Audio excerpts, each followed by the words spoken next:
Non, non, Étienne, tu déconnes. Bon, Étienne Klein, moi je l'aime bien, hein. C'est un vulgarisateur scientifique qui dit des choses intéressantes, assez poétiques. Mais là, dans cette vidéo, bah ça va pas. Il ne dit rien de faux, hein, dans l'absolu, mais il dit deux choses extrêmement trompeuses, je trouve. Un, sur les IA, on va en reparler, et deux, sur le mouvement Stand Up for Science, aux États-Unis notamment, mais qui s'est propagé en Europe. Et il faut qu'on en parle parce que ce qu'il a dit, ça va pas du tout, hein.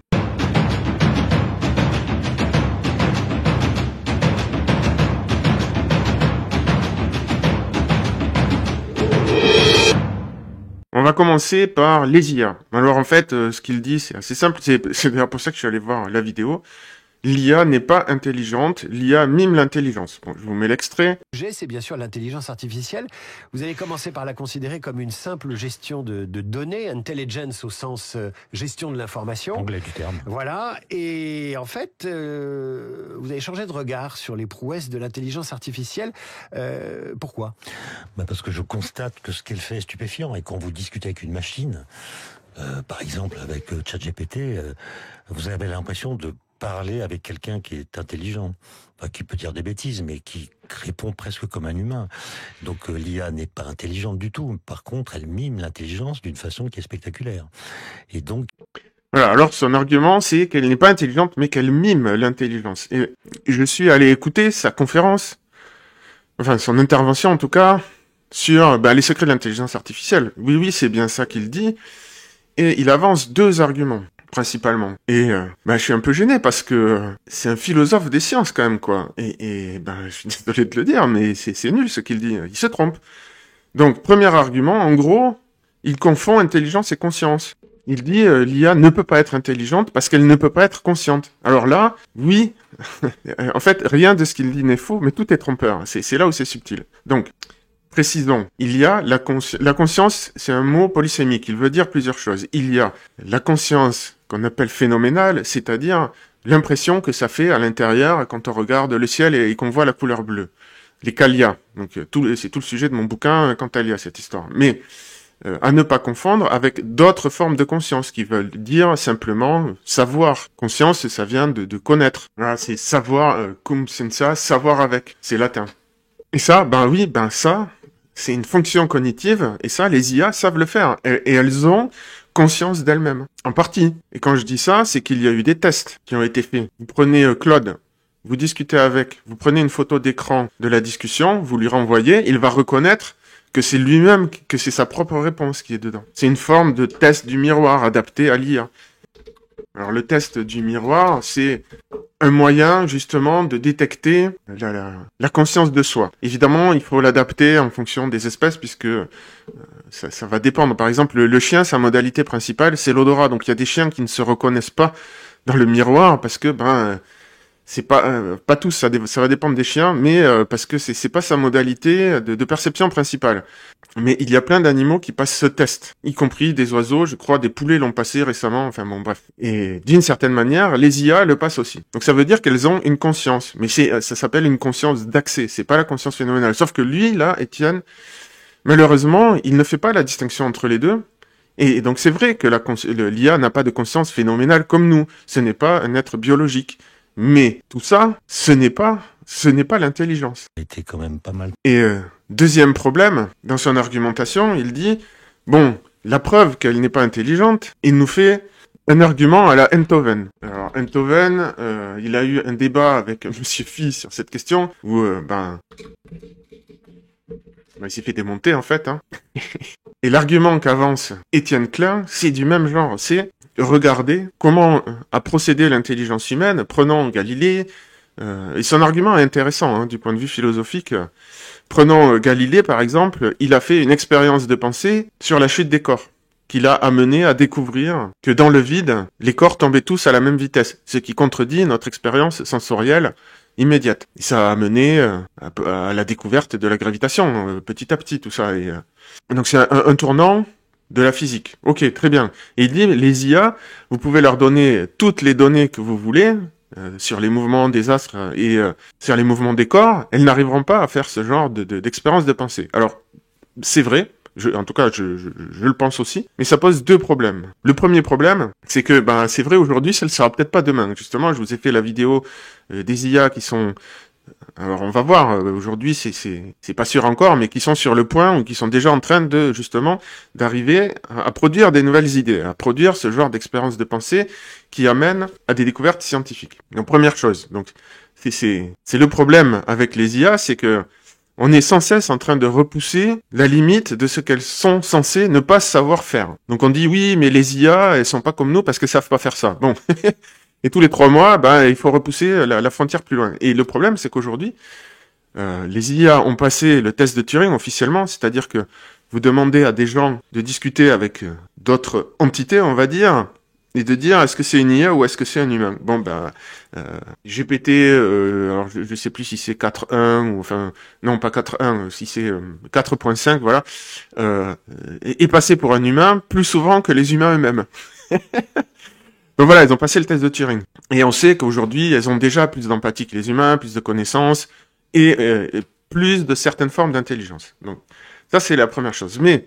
Et donc au début, on disait oui, mais elles ne créeront jamais des œuvres artistiques et tout ça, elles n'ont pas de créativité. Bon, tout ça, ça a été balayé et ça continue d'être balayé, tous ces arguments. Donc son argument, je pense, finira aussi par être balayé. Les IA feront des découvertes comme... l'ont fait les scientifiques. Mais, c'est pas ça le fond de l'argument, le fond du problème. C'est que il associe l'intelligence, il identifie l'intelligence avec un épisode de l'intelligence collective humaine. Alors oui, c'est vrai que collectivement, les humains, on a été capable de faire des prouesses. Mais un humain tout seul, et lui, Étienne Klein, de ce que j'en sais, n'a pas fait de découverte scientifique. Il n'a pas été... donc, il ne fait pas mieux qu'une IA. Et moi non plus. Et vous non plus, très probablement. Bon, peut-être que parmi vous, il y en a qui ont fait des découvertes scientifiques, je ne sais pas, mais vous comprenez l'idée. C'est que il met la barre tellement haut sur ce qu'est l'intelligence que ça exclut d'office 99% de l'humanité, si c'est pas plus. Qu'est-ce qui nous dit que nous-mêmes ne sommes pas des imitations d'intelligence, la plupart du temps? Mais là, on retombe sur système 1, système 2, de Kahneman. Donc lui, il a eu un prix Nobel, je sais plus si c'est pour ça, mais sur le fait qu'il y a un système de pensée qu'on appelle heuristique, voilà, rapide, instinctif, émotionnel. Est-ce que ça, c'est de l'intelligence? C'est difficile à dire, et pourtant, c'est probablement 99% de notre cognition, de nos pensées. Donc nous-mêmes, admettons que nous soyons intelligents, on l'est rarement en fait. Donc ça pose de gros problèmes, son approche de l'intelligence. Donc pourquoi je râle sur ce sujet, en fait? Parce que, qu'est-ce que ça cache? Ça cache, selon moi, la panique humaniste. Nous sommes en train de sortir de l'ère humaniste et je pense que c'est un très mauvais calcul de s'accrocher à la philosophie humaniste. Philosophie humaniste, c'est l'homme est exceptionnel, l'homme est le centre, l'homme est au sommet, grâce à sa raison, grâce à son intelligence. Alors avant l'ère humaniste, c'était pas l'intelligence, c'était pas la raison, c'était l'âme et les vertus. Mais c'était un peu la même idée. L'univers a été créé pour nous. Nous sommes le centre de l'univers, nous sommes exceptionnels. Non. Les travaux scientifiques aujourd'hui remettent en cause tout ça en sciences cognitives. Notamment, voilà, les sciences cognitives, c'est un domaine pluridisciplinaire qui nous apprend que, en fait, et encore une fois, j'en reviens, mais parce que c'est fondamental, aux travaux de Michael Levin, notamment sur la bioélectricité, mais pas que, qui montre que, en fait, le vivant pense, tout le vivant, y compris les micro-organismes, y compris, à minima, les eucaryotes. Donc les cellules, les bactéries, si vous voulez, pour faire simple. Et nos propres cellules. Notre corps, en fait, a sa propre intelligence. À partir de là, on est obligé de redéfinir de manière différente ce qu'est l'intelligence. On peut pas définir l'intelligence comme étant le propre de l'homme ou la spécificité de l'homme. Il faut le définir autrement. Alors, grosso modo, je vais simplifier, mais c'est la capacité à résoudre des problèmes. Alors bon, cette définition pose elle-même des problèmes, mais je vais pas rentrer dans ces détails-là. Est-ce que l'IA est capable de résoudre des problèmes? Ben oui. Mais après, il est bien évident que effectivement, il y a des grosses différences entre nous et les IA. Pour l'instant, est-ce qu'elles vont s'amenuiser ou augmenter? Ben, pour l'instant, je dirais, personne ne sait. Elles ne sont pas capables d'apprendre, comme nous, rapidement, des nouvelles choses. Elles n'ont pas d'agentivité dans le sens, elles ne prennent pas de décision. Une IA ne fait rien par elle-même. S'il n'y a pas un humain qui vient la solliciter, ben, Ben voilà, c'est juste un programme informatique. Mais si on veut traverser sans trop de dégâts l'adolescence technologique, donc le terme, moi je l'avais entendu dans le film Contact. Un film excellent, justement, sur ce sujet-là. Mais sinon, je crois que ça vient de Carl Sagan. Ah oui, mais moi, c'est marrant parce que là, du coup, on voit, ça illustre la limite de l'intelligence de ces IA. Je mets adolescence technologique, ils me mettent de la technologie avec des adolescents. C'est pas du tout le sujet. Mais bon, bref, en fait, chaque mot demande un contexte derrière. Bon, je vais pas rentrer dans ces détails-là, mais c'est de la philo du langage. Mais on ne traversera pas l'adolescence technologique avec l'outillage philosophique de l'humanisme. L'humanisme, si vous voulez, l'anthropocentrisme ou l'exceptionnalisme humain. Oui, nous ne sommes pas comme les IA, ce ne sont que des machines. Et donc avec des arguments fallacieux du genre l'humain font des choses uniques que les IA ne feront jamais. Ben on n'en sait rien, peut-être qu'elles nous dépasseront en tout, peut-être qu'effectivement on conservera la longévité, tant mieux si c'est le cas, mais en tout cas c'est pas les bons outillages intellectuels pour réfléchir sur ces questions. Et de la part d'un philosophe des sciences, excusez-moi, mais je trouve ça très léger. Bon, maintenant, on va passer au deuxième sujet, qui est la menace ou les menaces qui pèsent sur la recherche scientifique à cause de l'administration de Trump. Là, on parle du dodge d'Elon Musk, en fait, qui cherche à faire des coupes budgétaires et donc qui cible la science. Je vais laisser la parole à Étienne sur ce sujet et après je vais commenter, parce que pour moi, là, ça va pas du tout non plus. Et on avait le sentiment d'une accélération du temps. Ah, pardon, c'était pas le bon passage. Mais c'est intéressant, je vais le commenter très rapidement parce que, au final, ça rejoint la thèse accélérationniste. En fait, tout le monde le constate d'une manière ou d'une autre. On ne connaissait pas quand nous étions adolescents. Est-ce qu'il y a une explication à ça? Est-ce que le physicien qui s'intéresse évidemment au temps qui passe et à notre rapport au temps a une explication sur le fait qu'on trouve que le temps passe vite? Les rythmes s'accélèrent, l'information est de plus en plus démultipliée, mais ça n'affecte pas le temps. Bon voilà, c'est un peu une banalité, mais c'est quand même un sujet de discussion, de préoccupation. Alors allons-y, je mets quelques extraits. Alors que les scientifiques redoutent les effets des coupes budgétaires aux États-Unis sur les crédits de la science, que le mouvement Stand Up for Sciences fait des émules en Europe, Étienne Klein, physicien aux États-Unis, une inquiétude sur la science, la recherche, les budgets qui leur sont alloués. Partagez-vous cette inquiétude?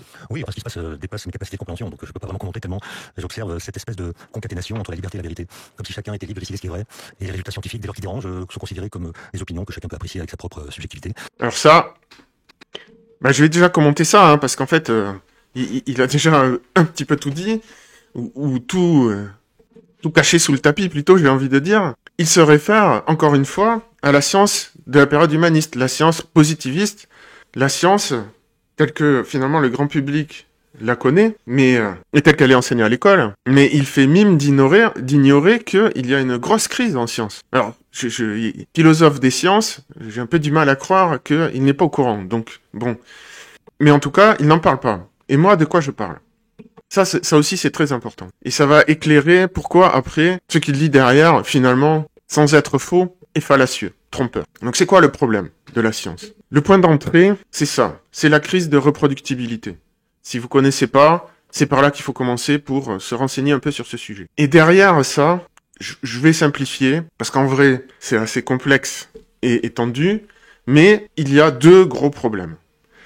Par exemple, ici, vous lisez certaines, comme la physique et la chimie, sont moins affectées que d'autres. Donc, ça veut dire que la crise de reproductibilité n'affecterait pas la physique et la chimie. Alors que la psychologie sociale est sévèrement touchée. Mais aussi la psychologie ou l'écologie. Bon, je vais pas trop m'appesantir sur l'article en français parce qu'il est pas terrible. Mais pour faire simple, les sciences, on dit qu'il y a les sciences dures et les sciences molles. Donc les sciences de la matière, inerte si vous voulez, et les sciences du vivant. Déjà, les sciences du vivant, c'est déjà problématique, à la base. Mais aujourd'hui, ce qu'il se passe, et je ne vais pas vous demander de me croire sur parole, je suis pas le seul à en parler, loin s'en faut, mais c'est sûr que ça fait pas la une des médias. Donc les sciences que je vais appeler sociales, les sciences de l'humain, se sont politisées. Ce n'est plus de la science. On peut très bien étudier l'humain de manière non politique, mais ce n'est plus le cas actuellement. Et ça fait partie d'une des raisons principales pour laquelle l'administration de Trump a décidé de définancer certaines recherches. Et c'est ce qu'on appelle les programmes DEI, Diversity, Equity, Inclusion, qui ne font plus de la recherche scientifique, mais qui font de la politique. Notamment sous l'administration Biden, mais ça date de bien avant. Jean-François Bronstein a fait plusieurs conférences sur ce sujet. Il explique que le wokisme est une religion qui est née dans les universités. Donc, le wokisme n'est pas exclusivement universitaire, et d'ailleurs, il ne s'appelle pas comme ça dans les universités, mais il vient de là, et ce sont ces fameux programmes DEI, qui sont donc attaqués par l'administration Trump. Et notamment par Elon Musk, qui se dédie à la lutte contre le wokisme qu'il voit comme une menace civilisationnelle. Encore une fois, on est dans l'adolescence technologique et comment on la traverse. Et si vous ne me croyez pas, eh bien, allez voir Sabine Ossenfelder. Alors, Sabine Ossenfelder, c'est une vulgarisatrice scientifique, mais c'est une chercheuse. Son H-index, c'est 35. Alors, pour ceux qui connaissent pas, au-dessus de 10, ça veut dire que vous avez produit des vrais articles, vous êtes considéré par la communauté scientifique. Vous êtes cité. Donc voilà, elle parle de physique fondamentale. Bon, Étienne Klein, qu'est-ce qu'il a publié? Rien, en fait, il n'existe pas dans Google Scholar. Donc qu'est-ce qu'elle nous dit, Sabine? Elle parle souvent de la crise des sciences. Elle parle de la crise de l'académie. Comment je suis devenu l'ennemi numéro 1 des physiciens des particules. Et elle soulève un deuxième point. En plus de parler de celui-là, donc elle a fait plusieurs vidéos dessus. Voyons, je vais vous en retrouver quelques-unes. Bon, la crise de la cosmologie, on va y revenir. Bon, il y a eu aussi là où elle a fait une critique très violente d'une publication scientifique sur le climat. Et elle a eu bien raison de le faire. Voilà, ici, notamment, je vais mettre un petit extrait. Devrions-nous définancer l'académie? Le titre est explicite. Et Academia is communisme. Autre vidéo ici, Walkmind Virus. Voilà, on le voit là apparaître ici. Ce que je vous disais, je vais vous le mettre en plus gros. Diversity, Equity, Inclusion.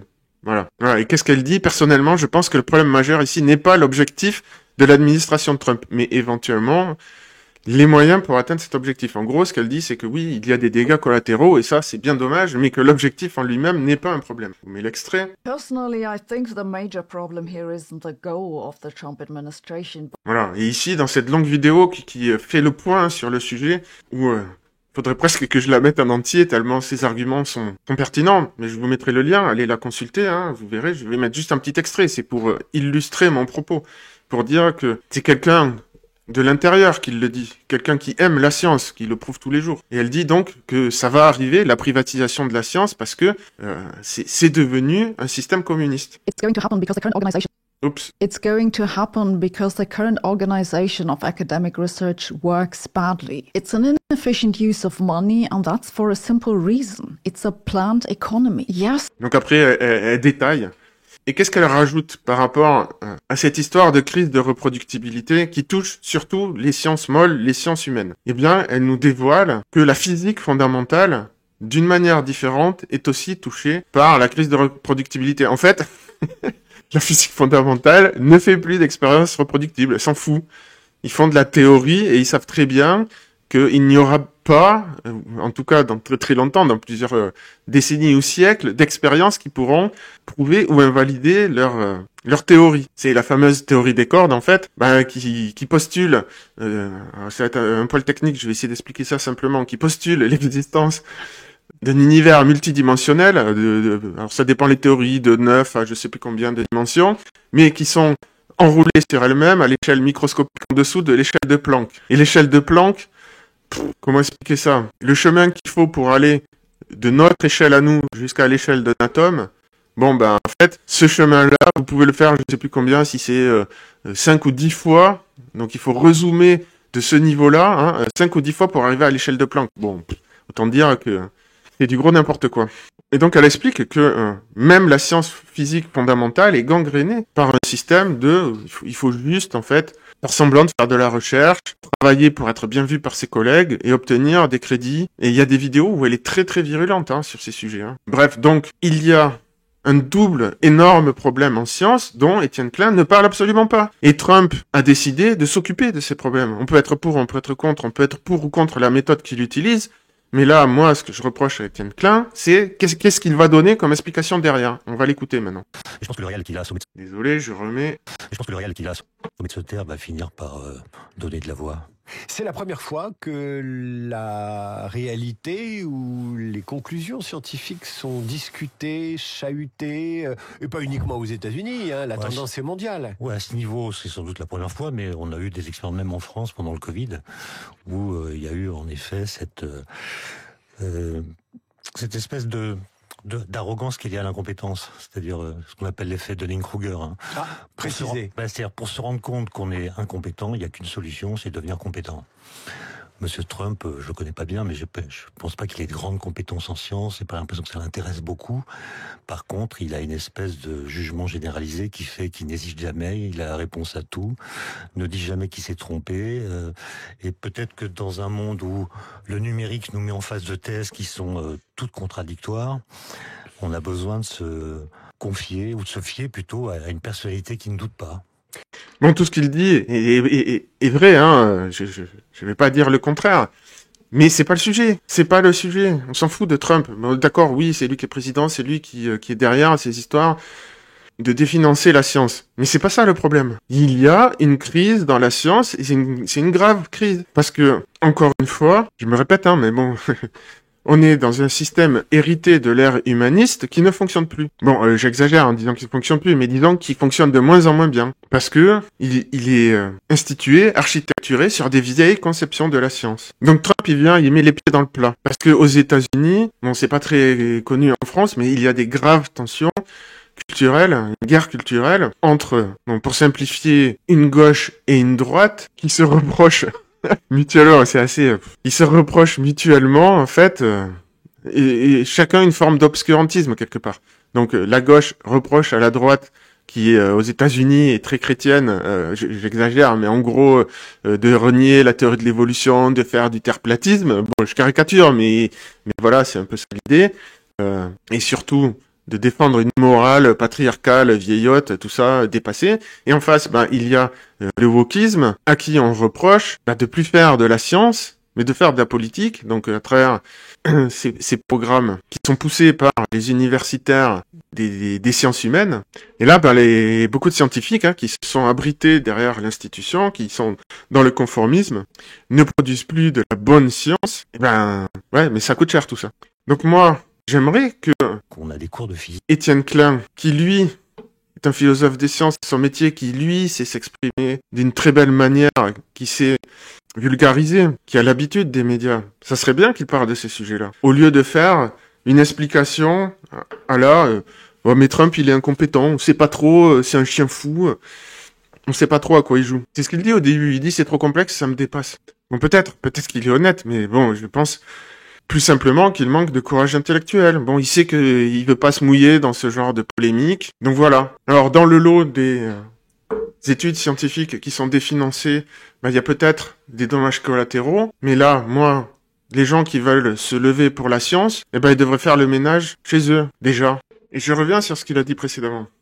Comme si chacun était libre de décider ce qui est vrai.